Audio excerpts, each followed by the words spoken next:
주님께서 여러분과 함께 마르코가 전한 거룩한 복음입니다. 그때 예수님께서 회당에 들어가셨는데 그곳에 한쪽 손이 오그라든 사람이 있었다. 사람들은 예수님을 고발하려고 그분께서 안식일에 그 사람을 고쳐주시는지 지켜보고 있었다. 예수님께서 손이 오그라든 사람에게 일어나 가운데로 나와라 하시고 그들에게 말씀하셨다. 안식일에 좋은 일을 하는 것이 합당하냐? 남을 해치는 일을 하는 것이 합당하냐? 목숨을 구하는 것이 합당하냐? 죽이는 것이 합당하냐? 그러나 그들은 입을 열지 않았다. 그분께서는 노기를 끄시고 그들을 둘러보셨다. 그리고 그들의 마음이 완고한 것을 몹시 슬퍼하시면서 그 사람에게 손을 뻗어라 하고 말씀하셨다. 그가 손을 뻗자 그 손이 다시 성하여졌다. 바리사이들은 나가서 곧바로 헤로데 당원들과 더불어 예수님을 어떻게 없앨까 모의를 하였다. 주님의 말씀입니다. 네, 양기석 신부님께서 저희 보고 강론 대신에 탈핵 순례에 대한 이야기를 하라고 말씀을 하셔서 두 분 신부님과 동의 없이 제 마음대로 저하고 세컨덤에 따라서 김영균 신부님하고 김시문 신부님 하도록 하겠습니다. 어떻게 하다 보니까 3위원장인데요. 네, 먼저 저는 서울교구 정의평화위원회 위원장 하고 있는 하성영 신부입니다. 제가 뭐 양기석 신부님처럼 아니면 또는 뭐 명 팀장님처럼 탈핵에 대한 전문가는 아닌데요. 어쨌든 우리가 편한 거, 그 다음에 돈 되는 거, 그리고 하던 대로 하는 거 아무런 생각 없이 계속하면 저 뒤에 있는 저 아저씨처럼 됩니다. 저 아저씨 아시죠? 네. 소위 친윤 핵심이라고 했던 저 아저씨처럼 되는데요. 사람은 그 세상을 살 때는 귀찮아도 그리고 하고 싶지 않아도 달고 다니는 머리를 좀 써야 됩니다. 그래서 우리는 항상 머리를 쓰는 사람들이 돼야 되는데요. 머리를 쓰다 보면 쉬운 게 마냥 좋은 건 아니다. 돈 되는 것만 계속 추구하다 보면 인생을 조질 수 있다.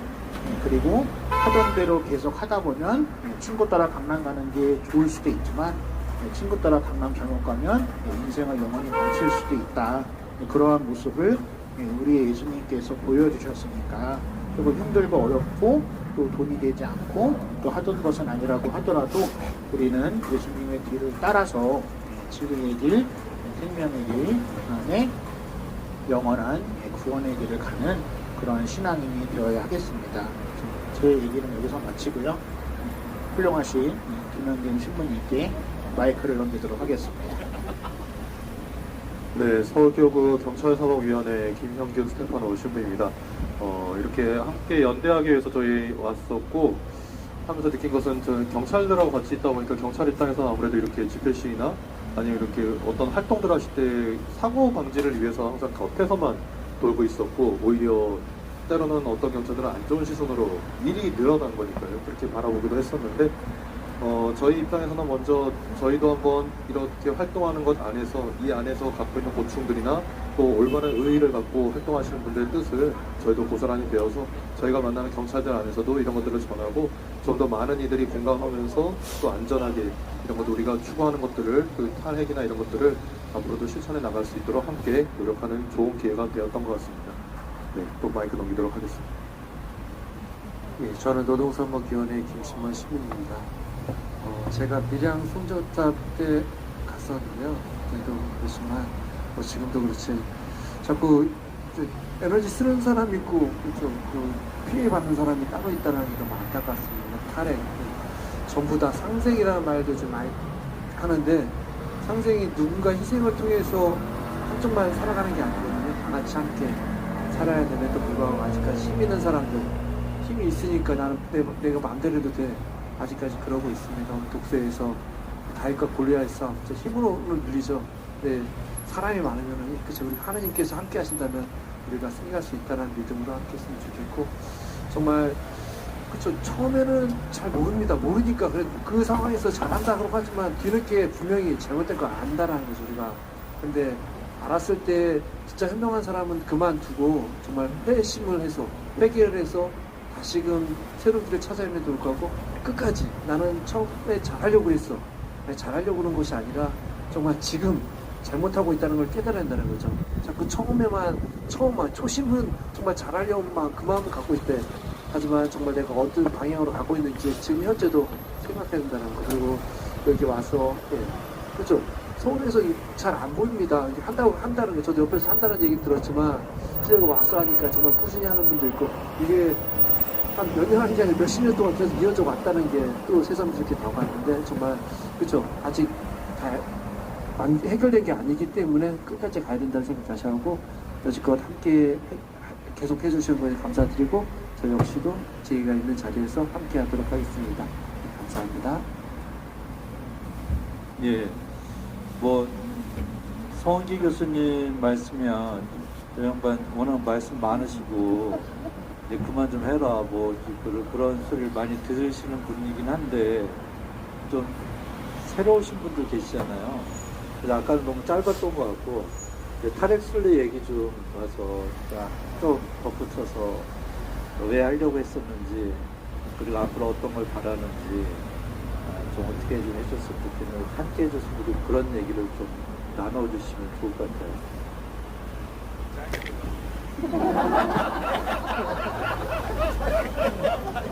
예.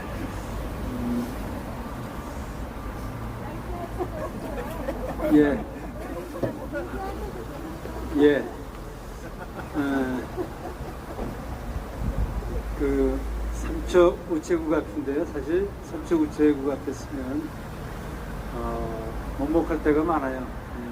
그 2010년부터 우리가 2019년까지 그때는 매주 수요일 일주일에 한 번 했어요. 그때는 일주일 옆에 롯데리아 건물 3층, 나중에 4층 올라갔었는데요. 거기에 삼척흑발전소 반대투쟁위원회 사무실이 있었어요. 그래서 매주 수요일 7시면은 박홍표 신부님이 이제 집전하는 탈핵 미사를 매주 봉헌했어요. 매주 봉헌하고 나면 7시 한 40분쯤 돼요. 그러면 그때 우리 김옥선 대표님이 이제 촛불 준비해가지고 촛불 다 나눠줘요. 그래서 촛불 들고 7시 40분부터 한 30여 분 동안 매주 수요일, 그때 뭐 촛불 문화제라고도 얘기했는데, 촛불 집회 이렇게 하면서 9년을 싸워서 촛불 집회가 343차가 됐을 때, 그날이 2019년 6월 5일이었어요. 마침 그날이 이제 해제가 관보에 실린 날이 수요일이었는데, 그 마지막 촛불 집회를 끝으로 이제 세 번째 탈핵 투쟁이 낙을 내렸었죠. 그 삼척 우체국 앞에서 다시 또 2020년부터 매일같이 피켓이고, 또 이번에는 석탄화력 발전소 그만하라고 그 피켓 시위를 하게 될 줄은 몰랐었죠. 근데 그렇게 하다가 이제 탈탈서 순례까지 지금 하는데, 그래서 석탄도 이제 어쨌든 범을 만들어서 이제 끝낼 수 있을 것 같다고 생각했는데, 다시 또 이 새로운 정부가 또다시 그 신규 핵발전소를 들고 나오고, 김성환 장관이 지난해 12월 30일 날 공론화를 한다고 하면서 기습적으로, 정말 기습적으로 국회에서 대국민 토론을 하는데, 대국민 토론이라는 건 국민을 대상으로 하니까 적어도 최소한 TV 생중계를 해주는 친절함은 보여야 되는 거 아니에요? 그렇게 중요한 것 같으면. 그래, 뭐 국민들이 뭐 보고 판단할 거 아니에요. 자기들끼리, 그것도 대부분 그 핵산업계 사람들 앉혀놓고 자기들끼리 핵발전소 새로 짓는 거 좋죠. 그러면 예 좋습니다. 지들끼리 박수치고 분위기만 띄우고, 그리고서는 바로 일주일 있다가 그렇게 해서 이제 하는데, 불과 이걸 갖다가 어떤 형태로도 대응을 해야 되겠다고 하는 생각을 했을 때가 12월 30일 하겠다고 발표한 거 바로 12월 뭐 25일 며칠 안 돼요. 그리고는 하겠다는 거예요. 그래도 탈핵 진영이 아직 조직이 멀쩡히 가동하고 있고 삼척은 매일 탈탈탈 소리를 하고 있잖아요. 전국 조직이 전국 탈핵 순례를 조직했는데 5일밖에 안 걸렸어요. 네, 시작하면서 양기석 씨님께 순례하겠습니다 말씀드리고 그렇게 해가지고 이제 준비를 해서 1월 5일 날 시간이 없는 거예요. 순례 도중에 이미 다 끝났어. 그러면 그거 진짜 뭐 어떻게 해요. 뭐 순례 중간에 끝낼 수도 없는 거예요. 그래서 처음부터 걸어 올라가려면 한 달이 걸려요. 그런데 한 달의 기회를 시간을 안 줄 것 같은 거예요. 이재명 정부가. 그래서 절반으로 줄일 수 있는 방법이 뭐냐. 동시에 세 군데 출발이다. 그렇다고 고리에서 서울까지 가는 것 같고 안 될 것 같고.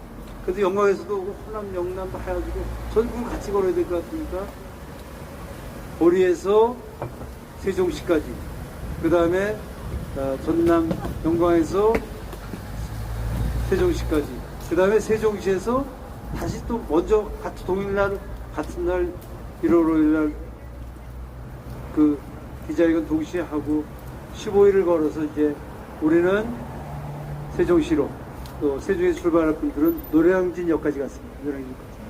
그 다음에 어제죠. 어제 이제 세 팀이 다 모여가지고 노량진역 앞에서 다시 이제 걸어가지고 청와대까지 이제 가가지고 청와대 앞에서 인사드리고 기자회견하고 그리고 요구서를 들고 그 대통령실에 들어갔어요. 그전에는 뭐 밖에서 받는 것도 안 하는 정부도 있었지만 이번 정부는 현장에서 받는 거가 아니라 아예 우리를 대동해서 그 가서 회의실에서 친절하게 얘기를 들어주겠다. 뭐 무슨 얘기인지 하시라. 근데 우리는 들어가서 안 나오려고 그랬어요. 안 나오게 되는 거는요, 사무실에 들어가서 그냥 주저앉아 있는 게 아니라 현행범이 됩니다. 그건 뭔 얘기냐면 농성이 돼버려요. 농성. 그러니까 면담하는 거는 면담 대상자가 있을 때 면담이 진행되는 거예요. 근데 면담 대상자가 나가버리면 그때부터는 면담하러 회의실에 있는 게 아니라 회의실을 무담 점거하는 농성 현장이 돼버립니다. 그러면 거기는 청와대는 여러 법으로다가 보호가 되어 있는, 여기서는 관계 이 업무가 끝난 사람 바로 나가지 않으면 바로 그냥 현행범으로다가 최고명령이라든지 뭐 법적 조치를 받는 그러한 상황이었는데 뭐 각오하고 갔으니까. 그런데 오히려 그 행정관이 더 몸이 달아가지고 청와대에서 농성한 전례가 없어요. 자기들이 그 전례를 만들게 되면 자기들도 입장이 난처하겠죠. 그래서 우리를 내보내긴 해야 되는데 그냥 나가라면 안 난다니까 우리가 뭘 요구했냐면 대통령이 직접 핵사고에 대해서 책임지겠다고 사인해와라. 그럼 우리 나가겠다. 그러니까 그 사인은 뭐 거기다 대꾸를 안 하더니 김성환 장관과 탈핵 시민 행동과 단독 면담을 우리가 주선해 주겠다. 받겠느냐? 그래서 밖에 있는 탈핵 시민 행동하고 연락을 했더니 받겠다. 그러면 만나주는 조건으로 우리가 나가겠다. 그렇게 해서 내일 모레 이제 양기석 시민님도 가시고요. 저도 갑니다. 그렇게 해서 김성환 장관한테 딱 한 얘기하려고 해요. 대한민국 핵사고 위험 국가 만들지 마라. 신규 발전소 절대로 안 된다. 여기서 답을 하든 안 하든 앞으로 뭐 그걸 끝을 내든 안 내든 우리는 한다고 나가면 전면 투쟁할 수밖에 없다. 왜냐하면 대한민국의 불행을 막는 유일한 길이기 때문에. 그렇게 지금 상황이 진행되고 있습니다. 고맙습니다.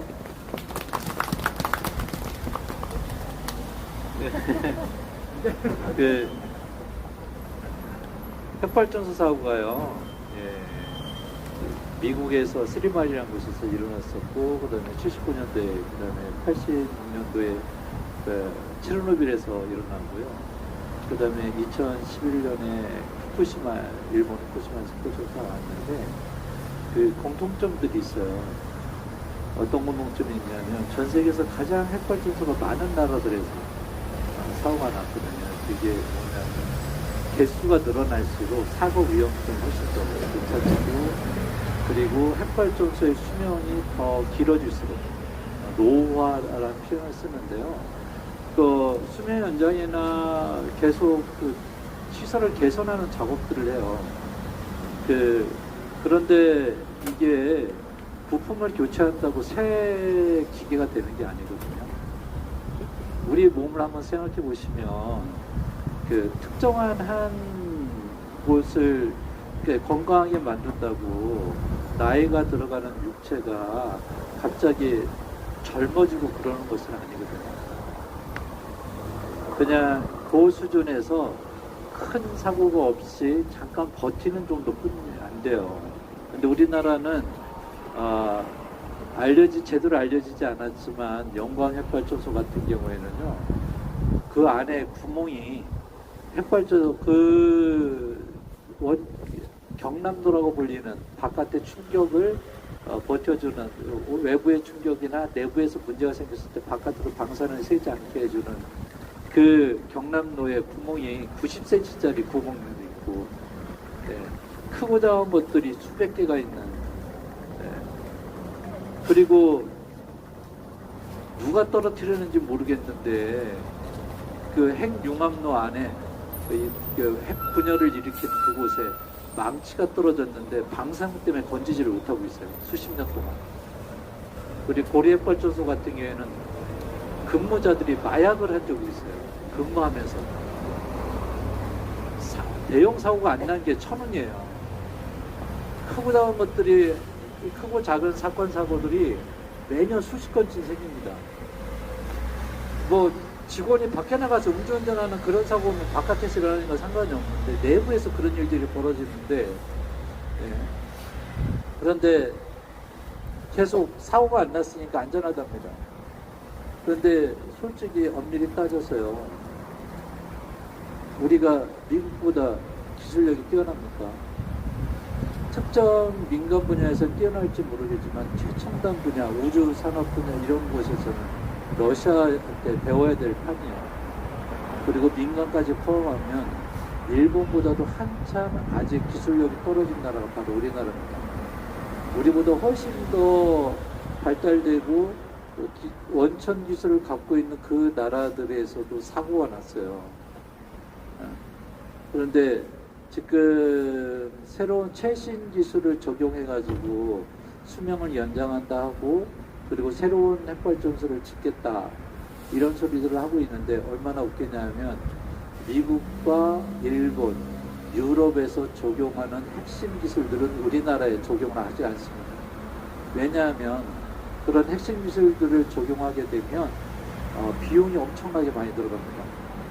그렇기 때문에 그 비용을 감당하지 못해가지고요, 미국과 일본 그리고 프랑스, 벨기에 이런 나라들은 수명 연장을 한다고 그랬는데 그 최신 기술을 적용하기가 어려워서, 그래서 돈이 너무 많이 들어가기 때문에 새로 고쳐서 단장을 해가지고 소위 말하면 수명 연장을 하는 것보다 지금 폐쇄하는 게 오히려 더 경제성이 높다, 돈을 손해를 덜 본다, 이래가지고요, 그래서 수명 연장을 포기한 나라들이 굉장히 많아요.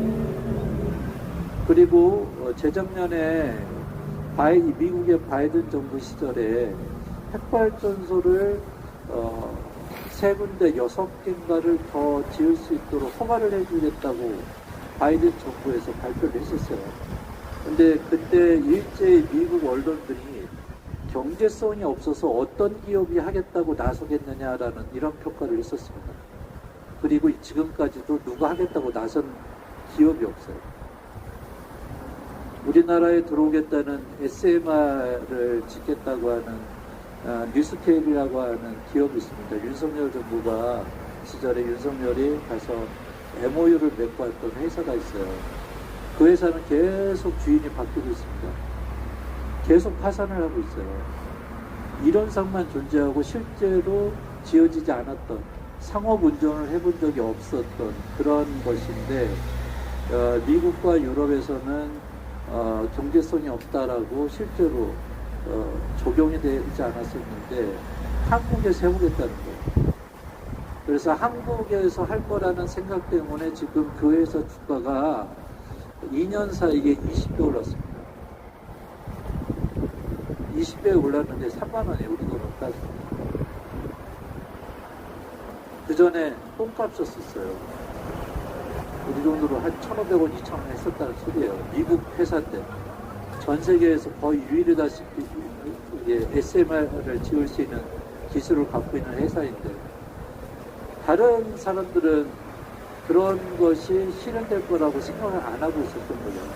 근데 우리나라 핵산업계는 사고의 위험성 이런 것이 중요한 것이 아니라 바로 한 번 짓게 되면 엄청난 재정이 투입되기 때문에 나중에 문제가 어떻게 되든지 말든지 지금 엄청난 거액을 쥐어잡을 수 있는, 챙길 수 있는 기회이기 때문에 안전성이 담보가 되지 않는데도 그저 안전하다, 사고가 안 났으니 안전하다는 소리만 하고 있는 거예요. 계속해서 규정대로 운영이 되고 있지 않은데도 불구하고 폐기물을 처리할 수 있는 능력도 없는데, 얼마나 웃기냐면 아랍에미리트하고는 이미 다 수출을 해서 새로 접고 운영하고 있고요. 체코에도 수출하기로 했지 않습니까? 그런데 거기서 생기는 쓰레기들, 폐기물은 한국으로 가져오는 곳으로 계약을 했어요. 이런 것들 얘기를 안 합니다. 우리나라 자체에도 폐기물을 처리할 데가 없어가지고 그냥 바깥에 쌓아놓겠다 이러고 있는데, 외국 것도 갖고 들어오겠다 그러고 있어요.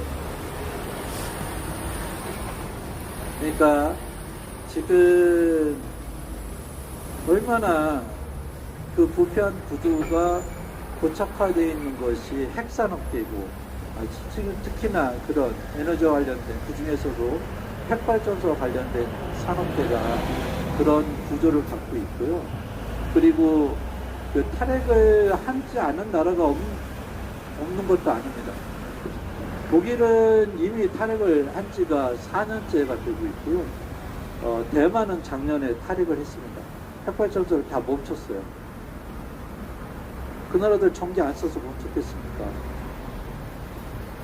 전기 써야 되지 않냐라고 하면서 핵발전소가 멈추는 걸 반대했던 여론도 많지 않았었는데, 우리가 향후 감당할 수 없는 시설이다라는 것에 공감을 했기 때문에 용기 있게 문을 닫았던 거죠. 그래서 새로운 전력으로 재생에너지 중심으로 바꾸는 데는 여러 가지 어려운 점들이 있는 건 사실이긴 하지만, 그래도 국민들의 현재와 미래를 안전하게 지키기 위해서 가야 될 길을 바로 친환경 재생에너지로 우리가 전력 수요를 감당해야 된다는 것이 바로 독일과 대만이 보여주고 있는 그런 모습이기도 합니다. 이재명 대통령이 작년 9월달 100일 기자회견하고 1월 초에 기자회견 때 언급을 했던 것처럼요, 핵발전소는 짓는 데만, 순수 공사하는 데만 8년에서 10년이 걸리고요. 그리고 그 이전에 결정을 내리고 땅을 수용하며 주민들 설득하고 수용하고 짓고 난 다음에도 인허가 과정, 시험 운영하고 해가지고 실제로 전기를 공급하는 데까지 평균 14년에서 15년 정도 걸린다고 그럽니다. 용인 반도체 산단이나 AI 데이터 센터 이런 것들이 생겨나면 전기가 엄청나게 필요하니까 핵발전소가 필요하다라고 하는 얘기는 다 무조건 핵발전소는 짓겠다는 그냥 소리인 거지, 그런 것을 하려면 빨리 태양광이나 풍력을 늘리는 수밖에 없어요. 그리고 효율성을 높이고, 유럽 사회는 지금 ESS라고 하는 저장 장치, 배터리, 초대형 배터리를 개발하고 그거를 이용하는 것으로 재생에너지의 그 간헐성이라고 불리는, 그러니까 밤이나 바람이 안 불거나 혹은 날씨가 안 좋거나 할 때 전력을 제대로 사용하지 못하는 단점, 어려운 점이 있는데, 그런데 미리 필요할 때 저장했다가 그럴 때 쓰면 되니까요. 그런 것을 개발하고 상용화하는데 굉장히 신경을 많이 쓰고 있어요. 몇 년 전까지만 해도 우리 LG가 그 ESS 저장장치 기술에서 세계 최고라고 그랬었습니다. 근데 정부가 계속 재생에너지를 선택하는 것을 주저하거나 틀어막다 보니까 그와 관련된 산업도 점차 그 입지가 흔들리고 중국한테 추월당하고 있는 그런 형국이죠. 이제 산업도 이제 더 이상 위험하고 비용이 많이 들어가는 이런 산업이 아니라 빨리빨리 변화에 대처할 수 있는 이런 방식으로 적응하지 않으면 미래가 없는 그런 현실이 이미 다가왔죠. AI 이야기하면서 그렇게 순식간에 바뀌는 세상이 됐다 이야기를 하면서 그 밑바탕에 그 지탱해 주는 것은 핵발전소나 석탄화력발전소 같은 과거의 유물을 고집하고 있는 것이 앞뒤가 안 맞는 그런 모습이라는 것을 좀 기억하시고요. 아끼는 것만 하지 말고 좀 목소리들 좀 가끔 내주는데, 청와대 찾아가서 목소리 내는 것도 중요하긴 한데 자꾸 커피 한잔 하실 때, 술 한잔 하실 때 이런 주제를 자꾸 좀 띄워주시면 민심이 무서운 걸 알아차리게 될 겁니다. 하여간 이곳에 와주셔서 너무 감사드리고요. 네, 앞으로도 많이 관심 가져주시고 기도해 주시고 또 함께 해주셨으면 좋겠습니다.